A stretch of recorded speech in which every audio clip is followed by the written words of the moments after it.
Bonjour à tous et bienvenue sur ma chaîne. Pour ceux qui ne me connaissent pas, je suis Tracy et je suis ravie de vous retrouver aujourd'hui pour un nouveau dossier. Alors, avant de rentrer dans le vif du sujet et de parler de cette affaire, j'ai fêté les 1 an de ma chaîne et j'en suis vraiment très heureuse. Je tenais à partager cette nouvelle avec vous et je voulais profiter justement de cette vidéo pour remercier toutes les personnes qui se sont abonnées à ma chaîne, les personnes qui suivent mes vidéos, les personnes qui commentent mes vidéos. Vraiment, ça me fait très plaisir et j'espère vraiment continuer à faire grandir cette communauté pour qu'on soit de plus en plus nombreux à partager les affaires qui touchent certains d'entre nous. Et je voulais profiter aussi pour faire une spéciale dédicace à une de mes abonnées, Eve Sacramen. Eve, merci beaucoup. Vraiment, ça me voit droit au cœur. J'ai constaté que à chaque fois que je poste une vidéo, tu es parmi les premières à regarder la vidéo et à me laisser toujours un commentaire. C'est quelque chose qui me va vraiment droit au cœur. Désormais, dès que je pense à une affaire et que je finis un montage, avant de publier la vidéo, je me demande si tu vas aimer cette vidéo et si tu vas la commenter. Et très sincèrement, je ne suis jamais déçue. Merci, merci, merci. Pour ceux qui ne sont pas abonnés, les gars, abonnez-vous. C'est quoi? C'est gratuit. Faut venir. Appuyez sur le petit pouce bleu, abonnez-vous, partagez la vidéo, partagez la chaîne. Aidez-moi tout simplement à faire grandir cette communauté pour que lorsqu'on va fêter les 2 ans de la chaîne, on soit encore plus nombreux. Voilà, c'est tout ce que je tenais à dire. C'était la petite introduction du jour. Maintenant, passons à notre affaire. Alors, on va faire comme d'habitude. Allez vous servir quelque chose de réconfortant. Éteignez les lumières, installez-vous confortablement et nous sommes partis.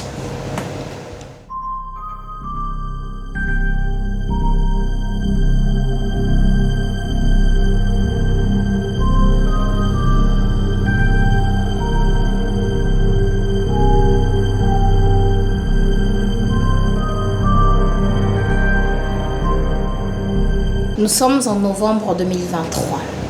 Ce jour-là, les pompiers de la ville de Lyon reçoivent un coup de fil d'une jeune fille affolée qui leur demande d'intervenir immédiatement à son domicile car son frère s'y trouve et il a été agressé. Elle explique également aux pompiers que son frère est entre la vie et la mort. Les pompiers de la ville de Lyon vont intervenir assez rapidement, accompagnés de la police. Lorsqu'ils arrivent sur place, force est de constater qu'effectivement s'y trouve un jeune homme de 17 ans, Enzo. Il a été poignardé en plein cœur, il est quasiment mort. Les pompiers vont immédiatement procéder à son évacuation vers un hôpital et la police va conduire la jeune fille qui a passé le coup de fil et sa maman vers le commissariat. La jeune fille, nous l'appellerons Laure pour cette vidéo afin de préserver son anonymat. Quant à la maman, il s'agit de Bijou, la maman d'Enzo et de Laure. Au cours de leurs interrogations, puisqu'elles sont placées en garde à vue, Laure va tout simplement expliquer qu'effectivement c'est sa maman, Bijou, qui a poignardé son petit frère en plein cœur. Mais qu'est-ce qui s'est passé dans ce huis clos familial pour que finalement une maman en arrive à poignarder son propre enfant, son propre fils en plein cœur et que cela conduise à sa mort? La maman, c'est Bijou Mbongo. Qui est Bijou Mbongo? Bijou Mbongo, pour mes compatriotes congolais qui comprennent le lingala, signifie argent. Elle s'appelle Bijou Argent. On apprendra un peu plus tard dans son dossier qu'en réalité Bijou Mbongo n'est pas son vrai nom. Il s'agit d'un alias qu'elle a pris très tôt dans sa vie et qui finalement est quasiment devenu son nom officiel. Tout le monde la connaît sous le nom Bijou Mbongo. Personne n'est vraiment capable de dire quel est son véritable nom. Bijou quitte la RDC, le Congo, au début des années 2000, en 2000-2001, et arrive en France. Lorsqu'elle arrive en France, elle a laissé au Congo son fils aîné, Aristote, un garçon. Ce garçon sera élevé par sa grand-mère maternelle, la maman de Bijou. Bijou arrive donc en France et se pose naturellement la question de savoir ce qu'elle va faire sur le territoire, comment elle va survivre. Dans ses fréquentations de la communauté congolaise, elle finit par rencontrer un homme qui deviendra plus tard son compagnon et le père de sa fille Laure. Ce compagnon est quant à lui engagé dans des activités pas très légales. C'est-à-dire que c'est un homme qui fait partie de réseaux d'escroquerie, de trafic de faux papiers et de vol dans les magasins. Bijou Mbongo, comment je l'ai vu, où est-ce que je l'ai vu pour la première fois? Et vous allez trouver ça très surprenant. Dans les années 2000, un reportage, il me semble que c'était sur France 2, qui parlait justement de réseaux de Congolais qui pratiquaient le vol de documents d'identité, les vols dans les magasins et les vols de papiers d'identité, les trafics d'identité qu'ils faisaient leur permettaient soit de donner de fausses identités aux personnes qui avaient besoin de papiers, soit tout simplement de fabriquer un dossier sur une personne afin d'aller demander des crédits auprès des banques. Et c'est comme ça que j'ai connu Bijou Mbongo pour la première fois, parce que dans ce reportage qui a été en réalité diffusé en France en 2003, mais qui est régulièrement rediffusé en France, on voit une femme, Bijou, qui est dénoncée par une personne avec laquelle elle a fait un trafic, qui est arrêtée à son domicile. Et on voit au moment de son arrestation qu'elle est arrêtée avec sa petite fille. Elles sont conduites au commissariat où on va les interroger. Et Bijou Mbongo, dans ce reportage, va annoncer qu'elle vient du Congo. Elle est née d'un père riche qui lui envoie régulièrement de l'argent en France, ce qui lui permet finalement d'avoir ces belles affaires qu'on a pu trouver dans son domicile. Sauf que ça sonne faux.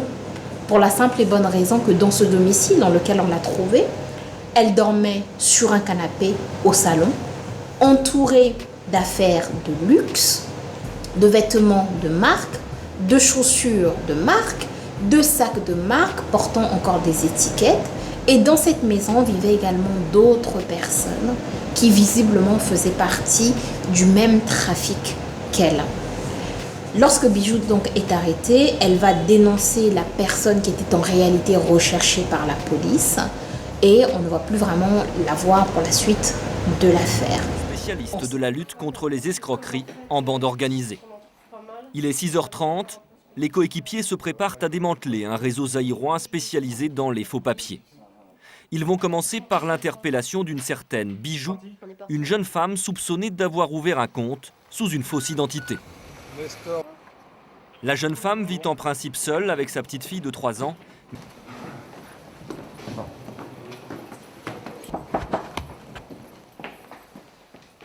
Bonjour monsieur. Madame est là? Première surprise, c'est un homme qui ouvre la porte. Bijou. Je ne sais pas. Elle est où Bijou? Il n'est pas ici. Il prétend que Bijou n'est pas là. Elle habite bien là d'habitude. Des fois, il est ici, mais elle est ici. Vous pouvez nous suivre? Qui, moi? Oui. Venez avec nous. Comment On ça? va faire le tour de l'appartement avec nous. Venez ici. Venez. Non. Madame. Ah là. Alors, Bonjour madame. Deuxième surprise, Bijou n'est pas très loin. En fait, elle dormait dans le salon, juste à côté. Pouvez-vous lever s'il vous plaît? Bijou est soupçonnée d'avoir ouvert un compte au nom d'une certaine Madame Courrèges. Avec l'argent, elle aurait effectué une quarantaine d'achats en électroménager, mais aussi dans des boutiques de luxe. que l'on recherche particulièrement, ce sont les documents relatifs donc, à l'alias de Courrèges. Donc l'alias, c'est quoi en fait? L'alias, c'est le nom qui a été utilisé pour ouvrir le compte sous fausse identité. Ensuite, différentes factures d'achat au même nom et du matériel encore sous carton, choses comme ça. Donc il faut savoir que cette personne n'a aucun revenu déclaré. Une association paie le loyer de l'appartement.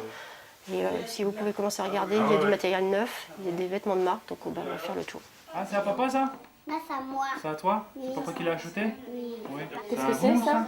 Ce sont 2 lecteurs DVD. Oui, En C'est dessous, on a- mon mari qui a acheté ça en Suisse. Elle a tous les factures là. Ensuite, Votre mari, il gagne combien tous les mois, madame? Mon mari ne travaille pas, mais il fait les au noir. Hein. Il a quel âge, le frigo? Vous l'avez depuis combien de Les temps? frigos, j'ai tous les factures là, on a acheté D'accord. avec mon mari. Vous gagnez combien par mois? Je prends ça 5 €. D'accord. Et ça vaut combien une paire de chaussures comme ça, C'est madame? 39 €. Combien? 39 €, c'est soldé, c'est ici là au coin. Si tu veux, je te montre là où j'ai acheté. Ça, moi, mon père, il a beaucoup d'argent en Afrique, il m'envoie l'argent chaque fin du mois. Moi, D'accord. ici, en France, je fais rien, je travaille pas, j'ai rien. Il les envoie sous quelle forme, votre argent? En Angola, là-bas, on n'a pas l'agence ici. Ouais. Il m'envoie quelqu'un, il veut me venir, il m'envoie Ouais. un ticket, il Bon, me donne. on verra ça au bureau. Hein. Les policiers de la brigade financière ne trouvent aucun document au nom de Courrèges. Ils vont donc essayer d'en savoir plus. Bijou est emmené au poste pour y être interrogé. Sa petite fille l'accompagne en attendant qu'un membre de sa famille vienne la chercher. La garde à vue de Bijou peut durer 48 heures. Je le fais sur personne. Nathalie a maintenant un objectif, amener Bijou à donner les noms des autres membres du réseau. T'inquiète, t'inquiète. Allez, on s'assoit, puis on va faire la première audition. La policière soupçonne un dénommé Alain d'être le chef présumé de l'escroquerie.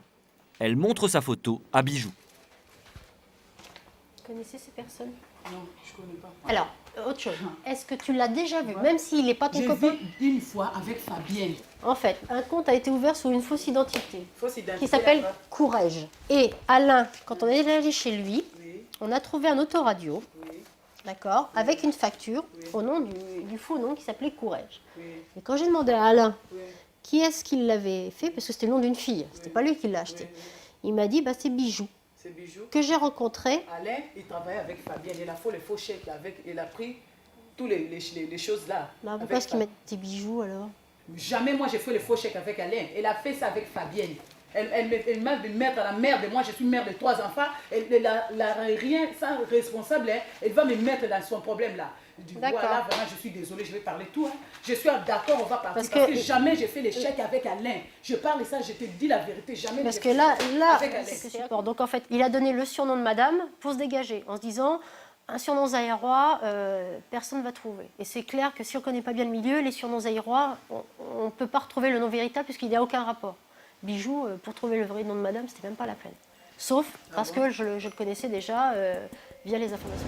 On s'était arrêté là pour ma part, mais son nom m'était resté. Bijou Mbongo, c'est très particulier. Comme je le disais au départ, la signification de Mbongo, c'est argent. Une personne qui s'appelle Bijou Argent, ce n'est pas quelque chose d'anodin. Alors c'est resté quelque part dans ma tête. Lorsque un jour je me promène sur les sites sur lesquels je fais souvent mes recherches, je vois Bijou Mbongo a tué son fils à Lyon. Le nom a fait tilt dans ma tête et je suis immédiatement allée regarder. La vidéo de la personne que j'ai vue dans le reportage et la photo que je vois de l'article ne correspondent absolument pas. C'est comme ça que je commence à fouiller et il s'avère qu'en réalité, c'est la même personne.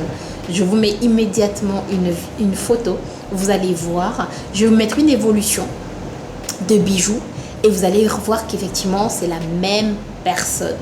Vous avez le Choco qui est passé par là, hein? Elle s'est décapé la peau, elle a pris du poids, elle a vieilli, mais c'est la même femme que vous voyez.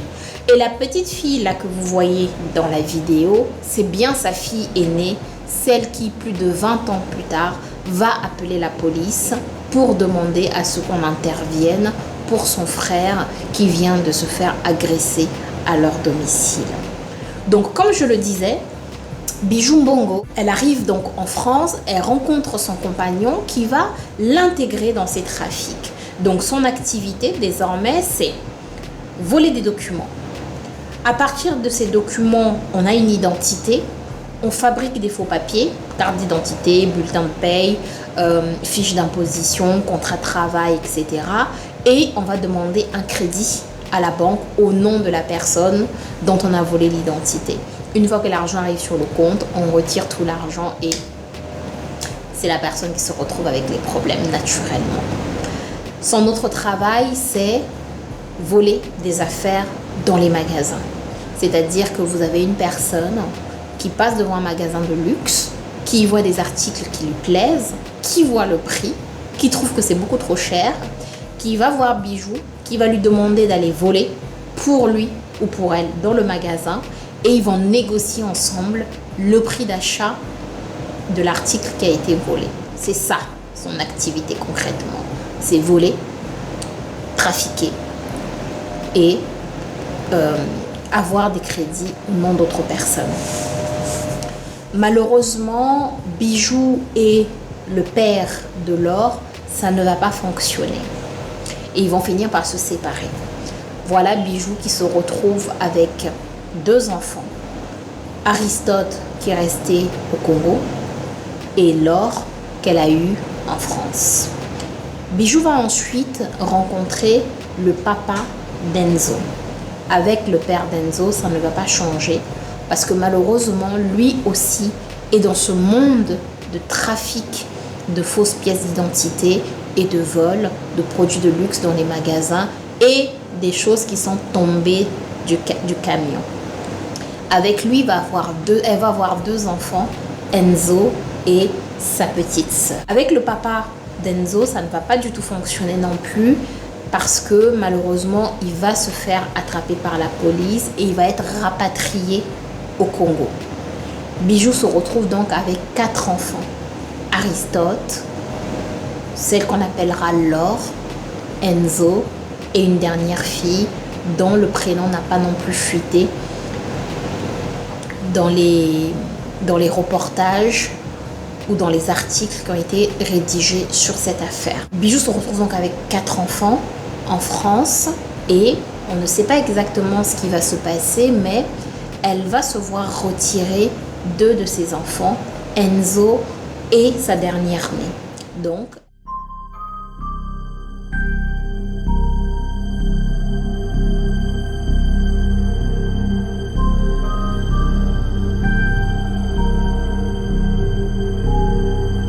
elle se retrouve en fait avec un seul enfant à domicile qui est Laure. Bijou Mbongo est décrite comme une personne qui aime la vie facile, la vie rapide. Comme on dit en lingala, vie à pressé. C'est-à-dire que les personnes qui vont aller toucher à tout et n'importe quoi, histoire d'avoir de l'argent rapidement qui va leur permettre d'avoir une vie de luxe. Et malheureusement, dans cette vie-là, elle va commencer à toucher à des choses un peu plus spirituelles.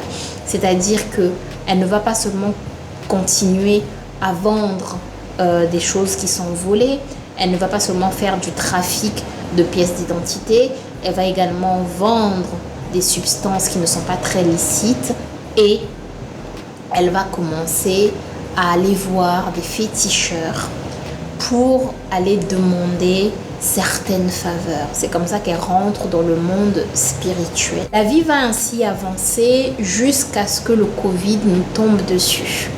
Pendant les périodes Covid, Bijou va se rendre au Congo, en RDC, où elle va passer environ 6 mois. Lorsqu'elle quitte le Congo et qu'elle revient en France, beaucoup de personnes qui la connaissaient disent qu'à ce moment-là, elle n'est plus tout à fait normale. C'est-à-dire que toutes les personnes qu'elle connaît, elle a fait au moins un live Facebook ou TikTok sur eux pour les insulter. Toutes les personnes qu'elle connaît. On dit que toute personne qui habite à Lyon, si tu ne t'es pas fait insulter dans un live par Bijou, c'est que tu n'habites pas à Lyon. C'est une personne qui n'a plus aucun ami autour d'elle, aucune connaissance autour d'elle, parce que son travail, c'est d'insulter la population toute entière. Il semblerait qu'elle faisait 4 à 5 lives par jour juste pour insulter les gens. Et le pire dans tout ça, c'est que quand on regarde ces lives, personne ne likait, Personne ne commentait, rien, personne. Même ses vidéos sur ses différents réseaux sociaux, elle était la seule, on dirait, à les regarder ou quoi que ce soit. Donc, elle s'est brouillée avec tout le monde. On dit, je dis bien on dit, que lorsqu'elle s'est rendue en RDC, en réalité, ce qui s'est passé, c'est qu'elle s'est rendue dans son village, Bijou et Malouba. En fait, elle se serait rendue dans son village, Bolobo, où elle serait partie voir des féticheurs pour qu'on puisse justement lui permettre d'atteindre un peu plus rapidement ses objectifs. Donc elle aurait touché des choses spirituelles et elle aurait fait des promesses qu'elle n'aurait pas été en mesure de remplir. En réalité, ce n'était pas la première fois que Bijou touchait à tout ce qui est un peu spirituel.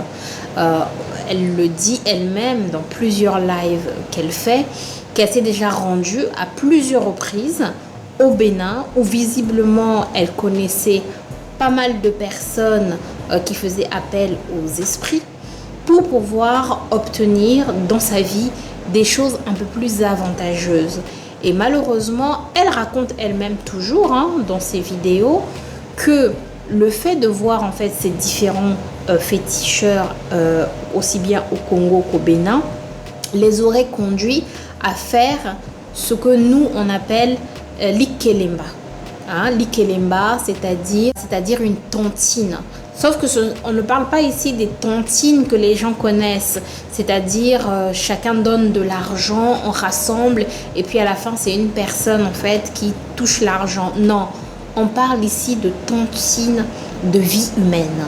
C'est-à-dire que chacun d'entre eux donnait en fonction des périodes, de ses engagements et également de ses souhaits, une personne qui lui était demandée. Et Bijou raconte dans un de ses lives qu'elle a fait qu'elle aurait donné son père et sa mère, que plusieurs personnes de sa famille seraient déjà décédées du fait de ses visites auprès de ces féticheurs au Bénin. Et dans sa vidéo, dans l'une de ses dernières vidéos en fait qu'elle fait sur l'un de ses lives, elle se plaint du fait qu'on lui demande de donner son fils Aristote, son fils qui est resté au Congo. Et elle dit dans ce live ceci: Aristote, quel Aristote? Mon Aristote à moi, cet enfant-là, nous ne l'avons pas élevé dans la vie de luxe. C'est ma mère, ma pauvre maman, qui a élevé mon fils avec l'argent du marché. Moi, je ne vais pas donner mon Aristote, etc. Et c'est là où elle commence à raconter en fait toutes les pratiques qu'elles ont autour de ces visites en Afrique pour aller voir des personnes qui demanderaient des faveurs pour elles auprès d'autres esprits qui ne font pas partie de ce monde. Et elle se plaint finalement qu'on vienne régulièrement lui réclamer ce qu'elle avait promis et elle devrait donner la vie de son fils Aristote.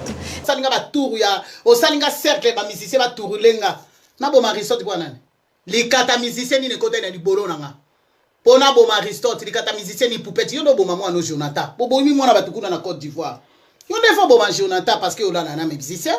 Yo moi ça Kofi Olomide. Kofi Olomide la na, on a ke boma Aristote na. Moi na nga o ba mama na nga ba bokoli bango na passe. Mama na nga bokoli nga na mbonga commerce, akoli na mbonga Ivoire te. Akoli na mbonga ya musique te.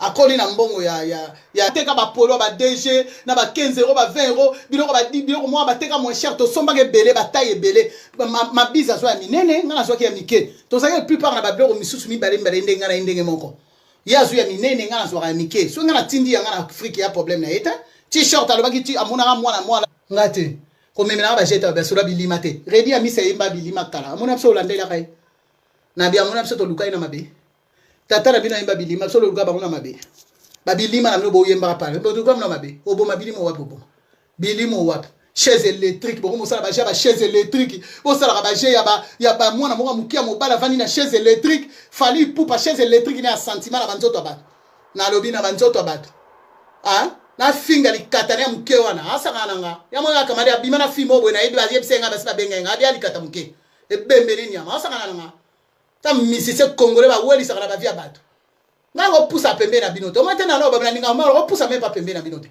ke ba na ebisio mwana wapi Mwana wapi so lobe comme réalité te. Et comme réalité te yonde muto kufa. Ye moka mwana mobali muto kufa. Mwana wapi. Voilà mutelo bara. Voilà yo mutelo bara. Tout à l'heure on boit qu'il a une énergie ya makasi de ko lembisanga. Loko boit qu'il a le mobo ndeti nzoto ezala biente. Poupette ngana famille noté, na zande ko noté. Ko sa loko avoir mukuse boy na boy. E ko simba te pananga. Yo yebinga tendeli président de la République a ko coopérer pour famille mo souffrir, ou bien famille nezo bango bazana pour bakata makamba ko coopérer pour na bisoté. Tikela Kofi Olomide président yem talinga makamine masolo na ingana yebiete. Ngana yebiete ngoko tanga busoba. Ba musicien congolais ba weli sake pa bato. Nengo memi ngana idée pour ça les schéma ba idée fali nini Kofi boy na boy nga bishu na yebi falite. Soka weli sake pa bato aluka mama na yemo nika yebise ba ndeko ne propre ngate. Aruna sali nini. Amona kituna bato bazo tambola mama kolo bazo tambola na nini ozoka no mema ngana ba idée mo ezanga tina. Pono sana nini. Eloko nini ozoluko sana. Mutu ana vine eloko nini ukanzambe tika ba vanti ona ba via bato eloko nini maka mutu lobi na moni na tina tenga mo na lobele leo na nzela fani nie na mo ba fani nga bine tala tando tikala ya ba ide na ba shema tando tikala sali shema ya nani asali shemo ya sali shemo na misusu ba batami au bata manasima bato na ndeni yo yebinga na yebi bino bo weli sala ba via bato okosa wane ko miko weli sa mutu mutasa na personnalité dignité na ye zala na oya yo ponga na pusa oya yo tingana lia yo te olia ngate ndeni yo ngara yebi to lia ngate ngolia nga ndenge ni ngara weli siko chalie na yo te yo ngo chalie na nga ndenge ni yo ngolia ngana lie epana yo te na bomi mutu te yo ngo boma nga ndenge ni ngara lia yo te olingo chalie bo weli sa longbadi bato asanga tina na basi na mona tanamona bino pamba so yebi degré ngana omoni na bino ondima te wa zéro devant nga longbadi imbécile ngana lali eloko nini obetela ngo esala magia CCC na ba tête de mort etika linganga na nini etika lingana wapi obosa nike ngo anga mama kufi obosa no anga filo akei obosa nike papa na mama nga kufi bi combien de personnes ba kufi na famille o il fallait pour le bamboyo baketa te oui baba obeta lisolo dido yebi na ba yebi ngana yebi ete mais na yebi ke mboyo mo so bamboyo baketa na yebi na biku mo azaki na ye na yokaki mais na yebi ete des personnes proches de Bijou rend compte que depuis son retour du Congo, elle était devenue un petit peu plus bizarre. C'est comme si elle avait des retours sur les pratiques qu'elle était allée faire. C'est-à-dire qu'elle avait régulièrement, elle voyait, elle entendait régulièrement des assiettes qui tombaient dans sa maison.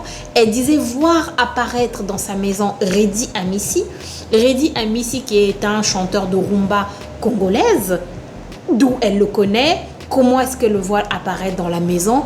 Nul ne sait. Elle dit également qu'elle voyait dans sa maison une personne qui lui tendait un livre pour enfants à lire. Donc elle avait des visions, elle entendait des choses. Elle parlait ou elle demandait aux gens, elle disait aux gens qu'elle n'allait pas donner son fils. Tout ça pour dire quoi? Tout ça pour en arriver aux faits qui se sont déroulés et qui ont conduit à la mort du pauvre Enzo.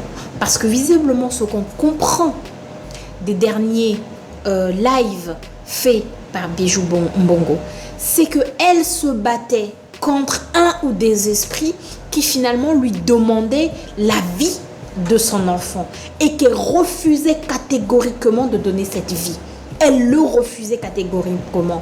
Et parce qu'elle refusait de donner la vie de son enfant, elle dénonçait toute une organisation spirituelle, surnaturelle, un monde obscur dans lequel elle serait elle-même rentrée pour avoir une fille facile et dans lequel elle aurait déjà donné plusieurs vies de membres de sa famille. En réalité, ce qui s'est passé et qui a conduit à la mort d'Enzo, Bijou Mbongo ne s'entendait pas du tout avec sa fille Laure.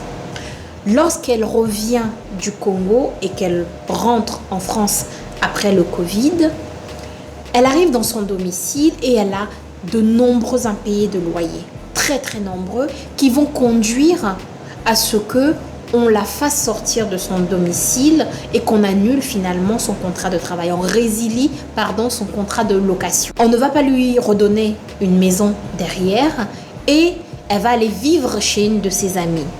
Sa fille, qui a 21 ans, du coup, va faire une demande de logement social. et elle va l'obtenir. Lorsqu'elle obtient ce logement social, elle fait venir sa mère qui va vivre avec elle. Quant à Enzo, comment il retrouve sa maman? Enzo et lorsqu'il atteint les 17 ans, on lui donne la possibilité de quitter les services sociaux auprès desquels il est placé depuis plusieurs années et de rejoindre sa famille. Il aimait tellement sa maman qu'il décide de retourner vivre avec sa mère. Lorsqu'il arrive chez sa mère, donc il cohabite avec sa mère et sa sœur. Sauf que dans cette maison, il n'y a pas toujours la paix. Comme je le disais, Bijou ne s'entend pas du tout avec sa fille aînée. Il y a des disputes de manière régulière, on ne sait pas vraiment pour quelle raison. Le jour du drame, Bijou se dispute à nouveau avec sa fille. Elles se mettent à se disputer et Bijou va menacer sa fille. Dans la colère, dans la précipitation, dans la rage, elle va dans la cuisine et se saisit d'un couteau et revient là où se déroule la dispute. Sauf qu'à ce moment-là, Enzo se rend compte du fait que sa maman a saisi un couteau. Il voit immédiatement le danger pour sa grande sœur. Alors il va faire ce que n'importe quel frère ferait pour sa sœur, n'importe quel fils ferait pour arrêter sa mère. Il s'interpose entre sa mère et sa sœur. Et malheureusement, c'est lui qui va être destinataire de l'unique coup de couteau qu'il sera donné par sa mère. Elle ne va pas le poignarder au bras, elle ne va pas le poignarder à la jambe, elle ne va pas le poignarder à l'épaule, elle le poignarde en plein cœur. Un seul coup de couteau, poignardé une fois. Et elle lui a définitivement ôté la vie. D'aucuns disent que finalement, puisque Bijou ne voulait pas donner la vie de son fils Aristote, les esprits qui la dérangeaient seraient venus récupérer la vie de n'importe lequel de ses enfants. Et parce que Enzo était l'enfant qu'elle chérissait particulièrement, c'est Enzo qu'ils auraient choisi de prendre pour partir avec son esprit. Est-ce que c'était de la sorcellerie? Est-ce que Bijou Mbongo est simplement dérangée psychologiquement?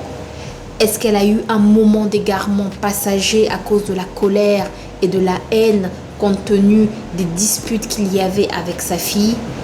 Nul ne le sait précisément. Et elle sera la seule à pouvoir donner une explication cohérente au drame qui a touché sa famille. Bijou Mbongo est toujours en détention provisoire. Sa fille Laure a été libérée. Elle est partie.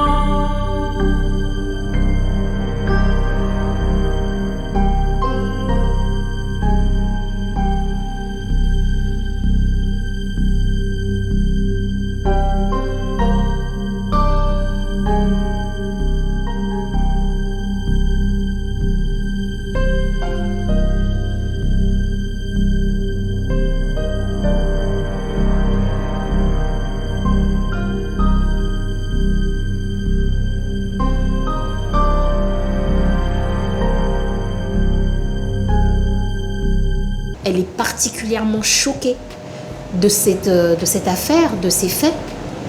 Elle a été tout de même victime de l'acte qu'a posé sa mère, puisqu'elle était présente, témoin de l'acte de sa mère tuant son propre petit frère. Et parce qu'elle a été témoin, elle a été contrainte d'appeler les pompiers et la police pour emmener son frère à l'hôpital où son décès sera constaté et faire arrêter sa maman.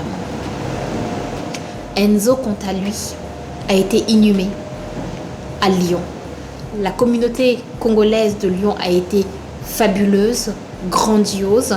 Ils se sont rassemblés autour du frère du papa d'Enzo donc l'oncle paternel d'Enzo, pour accompagner ce jeune homme qui aurait fêté ses 18 ans en janvier 2024. Voilà, l'histoire s'arrête ici et je suis tellement attristée de cette fin. Parce que ce jeune homme n'avait même pas encore fêté ses 18 ans.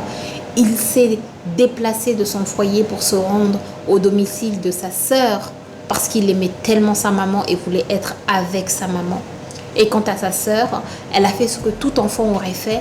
Elle a simplement décidé de donner un domicile à sa maman qui galérait, qui n'avait plus de domicile et qui vivait chez des amis.